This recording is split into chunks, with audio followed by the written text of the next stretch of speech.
All right, a very big welcome to you, my dear listeners and subscribers from all over the world. This is The Truth with Ben Jokes, your trusted political talk show. FBI, U.S. agencies to release investigative files on Tinubu's alleged drug case, May 2. Salvage here says, why is the US government thinking of releasing this now when it was hidden during the elections? And Rapsin replied, he said, thank God USA had a change of government. Otherwise, Biden will never release this file to the public. And generally, there is this feeling that the most indicting part of that report may have been taken out in exchange for Tinubu's loyalty to the United States, maybe for them to control our resources. I don't know what that could be about, but all these are mere speculations. 2nd of May is the day they reportedly want to release the document. So let's wait and see how everything plays out. Meanwhile, the failure of the Tinubu administration continues. The economy of Nigeria has been completely abandoned for 2027 campaign. So everything is getting worse. Tariffs are increasing daily, even beyond what they said it would be. And the frustration of the citizens can only get worse as the days grow by. And a few hours ago, a very disturbing video on the madness of Seyi Tinubu began making the rounds. And Nigerians began saying it is another reason why Tinubu must be kicked out of Aso Rock. And I was happy to see that Seyi Tinubu is now one of the major factors working against Tinubu in 2027. And just as Nigerians were yet reacting to that video, a very terrible update came out of Borno State. At this point, it has become obvious that Shettima and other northern elites have reactivated the same formula that they deployed to remove Jonathan. Before I show you details of these top stories and how Nigerians reacted, let me quickly show you this controversial video by B0MB. See the video. It is the easiest question for me to answer. PDP does not have problem with North-South. PDP fielded General Obasanjo 1999 to 2007. Thereafter, Yar'Adua came and unfortunately passed on while in power. And Dr. Goodluck Jonathan, a perfect gentleman, came on board to complete their first term. Then he contested his own. So that's 1 + 8 of Obasanjo, that's 9 years. After that, Jonathan did another 4 years. That was 13 years. Okay? And he completed that in 2015. So, and they still gave him a chance to contest again, which he lost to Buhari. So, had he won that election, PDP would have had Southerners for 17 years out of 24 years. None of you remembers. People try to confuse us by telling lies. So PDP, I don't know about APC or any other party, PDP does not have problem. People say it's supposed to be 8 years, not 8 years. In which constitution? And fortunately, Dr. Abati is a lawyer. He should come and tell us. It was the same wicked people complaining about North-South that brought the committee that threw our party primary open. That's why I was able to buy a form. I bought a form. Because at that time, Atiku had told them that if they will cede power to the southeast, then it will make sense to him. But if it will still be a rotation between just a few zones, he will not support it. He wanted them to cede power to the southeast. But because Wike had already disqualified himself by saying he's not an Igbo man, he says he's from South-South, he's not interested in Igbo or anything. So, and they succeeded in frustrating Peter Obi out of the party. So the coast was clear for Nyesom Wike.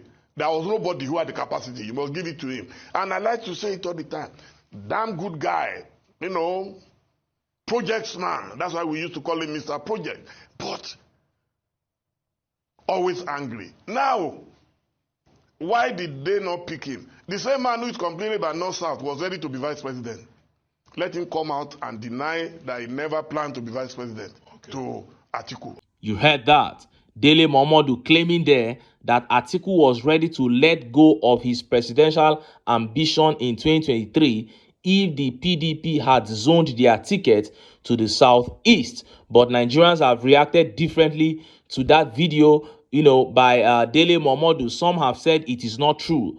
Others have given Atiku credit for it. But my take is this: if Atiku was ready to step down for Obi in 2023, what stops him from doing so now? He's even older now. That was about 2 years ago. I have a lot of respect for Atiku. He and Obasanjo are some of the top political elites in this country who carry all tribes and religions along the most. And I believe that Atiku is a far better leader than Tinubu. But there is an Obi who is better than both of them and who is also from the south. So, Dele Momodu, thank you for that revelation about Atiku. Even though some Nigerians have said they don't believe Atiku ever wanted to step down, I will say I believe you. But to clear all doubts, 2027 is even a better time for him to step aside. Let Atiku take advantage of this last opportunity he has to be a hero. Let him back Peter Obi for the 2027 presidential race. He, Atiku, has done his best, but fate says no. It is time for him to bow out in style by throwing his weight behind an Obi who is the face of the new Nigeria. Now, let us look at the top stories. First is that disturbing video exposing Seyi Tinubu's display of abnormal bullying, which is good for me because many Nigerians are now seeing Seyi Tinubu's behavior as one of the reasons Tinubu should be kicked out of Aso Rock. And next is that ugly report from Borno State that got Nigerians saying Shetima had activated against Tinubu the same formula that was used to remove Jonathan. Let's start by taking that update regarding Seyi Tinubu. See the video. Are you afraid that NANS is beginning to, would you say it is losing the real reason why it was formed? Because the real reason why NANS was formed, as far as we remember, we know, is that it was for the welfare and the growth of Nigerian students. Yes. But now it does appear that there is heavy political interference. And people are always very interested in who the leadership is, who they support politically, etc. Do you fear that this is making NANS lose its focus on the primary reason for why it was established? In fact, let me say, the organization is almost losing it. Because these people have programmed the organization in the sense that if you did not have government backing, I am afraid, you might not be able to become anything in the organization, except few that still have the genuine interest of the student at heart. And that is the reason why the interest is becoming so high. Everybody is now tagging themselves to one political party or the other. The organization is already losing the purpose of its creation. And if care is not taken with the involvement of the president's son for the past 1 year, he has done everything to make sure that the organization is porous. What he stands to gain, I don't know. What he wants to achieve, I don't know. But the question I want the general public to ask him is, what is his interest in NANS? He wasn't a stakeholder. He didn't serve. He didn't school in Nigeria, because the only thing that can qualify you to be a stakeholder in the organization is if you have served in the organization. And the only thing that can qualify you to be a member of the organization is if you are a student schooling in Nigeria. You are a member. That means you have rights to contest in the organization. But if you did not fall in this category, there's no how you can term yourself a stakeholder of the organization. And you now hide under the power that you have to be terrorizing some set of people in the country that is everybody's security is meant to be secured by the president of Nigeria, the country. So I'm afraid, like you said, the organization is almost losing it. You saw that. Seyi Tinubu wants to determine who becomes what in the National Association of Nigerian Students. And I am very happy with the effect the madness Seyi has been displaying for the past 3 months is having on Tinubu's 2027 ambition. Many of his supporters are already withdrawing their support because of Seyi's madness. Anytime National Association of Nigerian Students want to hold an election, Seyi will show up there with thugs bullying everybody, saying it is his own preferred candidate that must emerge. First of all, he is not a student of any Nigerian tertiary institution. He didn't even graduate from any institution in Nigeria. He is not a politician. He was not given any appointment as the caretaker of NANS. He is not a lecturer. So what on earth is his business with the National Association of Nigerian Students? What sort of nonsense is this? And he has been leading thugs to the venue of their meetings to disrupt their meetings. When I said this family was recruited by Lucifer himself to oppress humanity, some of you didn't understand. These guys are under a spell to continue bringing pain to people. This same Seyi Tinubu wants to impose local government chairman on local governments in Lagos State. He wants to be the one to appoint Iyalojas in other southwest states. Is this normal? Let us be real. Is this a normal way that a normal human being behaves? No. This is way beyond normal. And this tweet here by Victor Ome says, his father is causing crisis all over the country while he is creating problems among the students. What a terrible and insatiable family. I pour them spit. That is it. The family just all over Nigeria causing problems. And just as Nigerians were yet reacting to this, that devastating update from Borno State began making the rounds. Shetima's boys have once again resumed bombing. They just caused an explosion that took the lives of 26 soldiers, injuring 20. Look at how the papers reported it. 26 Nigerian soldiers reportedly dead in Boko Haram IED blast in Borno. 20 others wounded. Sahara reporters. Tragedy has struck the Nigerian military as no fewer than 26 soldiers were reportedly killed when their truck hit an improvised explosive device in Restive, Borno State, northeast Nigeria. Another 20 soldiers were also reported to have been seriously wounded and taken to the 7th Division of the Nigerian Army Hospital in Maiduguri, the state capital.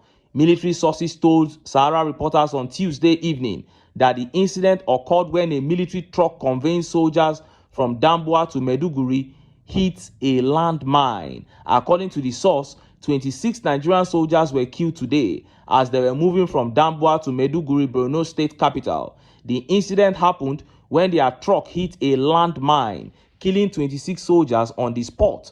20 other soldiers were equally wounded and have been taken to the 7th Division Nigerian Army Hospital for treatment. The deadly blast, one of the sources who pleaded anonymity said, occurred while the handing over ceremony of the former general officer commanding 7th Division of the Nigerian Army, Major General Haruna, to the new GOC for the division, Brigadier General V.I. Una Nwachukwu, was taking place. The incident comes amid increasing violence in northeast Nigeria in recent days, with the death toll rising to at least 50 people. The region has been plagued for decades by armed groups, including the ISIL affiliate in West Africa province ISWAP and Boko Haram, with violence flaring up in the recent days. Borno State Governor Babagana Umar Zulum had earlier told Nigeria Defense Ministry and military chiefs that Boko Haram and ISWAP were entrenching themselves in Lake Chad Island, Sambisa Forest, and Mandara Mountains on the border with Cameroon due to military setbacks. You heard that. 26 soldiers dead, 20 others injured. Boko Haram set the bomb, or ISWAP, I don't know what they called it. They drove straight into it and it exploded. Northerners are at it again. I just pity the poor soldiers. People's children, people's husbands, people's siblings gone just like that. And I keep saying it, this fight against insurgency will never be won until Nigeria begins to arrest sponsors. And that will never happen under the APC. Because if you kill 50 today, you kill 100 terrorists today, these same sponsors will go to these neighboring African countries and recruit more. They will even go to Sokoto, Katsina, and all those places, and all those jobless Almajiris who don't know what to do with their lives. By the time they give them 10,000, 20,000, they will pick up arms. So it is the sponsors that we need to go after. But sadly, after over a decade of attacks, consistent attacks, no single sponsor has been arrested. Instead, people who have strong link with this sect are being pampered and elevated to the point that one of them sits as high as number 2 man in Aso Rock. What a shame. And look at how Nigerians reacted. Let's take some of the tweet reactions. This tweet here by Edo Wizard says, when they eventually capture the Boko Haram members, they will rehabilitate and de-rascalize them for 5 months and then release them to the society only for them to regroup again. That is the saddest thing. The guys that unalived these soldiers now, when they eventually capture them, they will still free them. So these soldiers are just wasting their lives away for nothing. The criminality that is surrounding this insurgency needs to be unraveled before we even think of fighting it. And that can never happen with the APC in power. And Happy here says, now wow, people's dad, husbands, brothers, etc. And it is as if it is goats that died. May God console their families and bring this insurgency to an end for the sake of innocent Nigerians. Well, it is not God that will bring it to an end. It can only end when Nigerians rise up to do the right thing. But there is an interesting tweet here. Ola says, good for them. Whenever they are ready, they will turn their guns to those rehabilitating them and their sponsors. But Sunday replied Ola, he said, do you know how many failed coup that has happened unreported? The soldiers and plotters have all been pied. You only hear about successful coup. Sunday here is claiming that military has tried to take over the government from Tinubu, but they failed. And that was why we did not hear about it, because they would not like to make it popular. That is a very bold claim to make there Sunday, because we have never heard of any report. We have not even heard any rumor about any attempted military takeover. But the major issue is that for Nigerians to have their country back, for this country to begin to make sense to us, we must cast aside our sentiments and unite to take our country back. Because in the hands of the APC, this country will continue to fall and to fall until it hits rock bottom. But until then, make I still enter town, make I go get some ogbonge political news wey una go like. Why? Because na because of una na I dey here. So don't go away. Don't go away.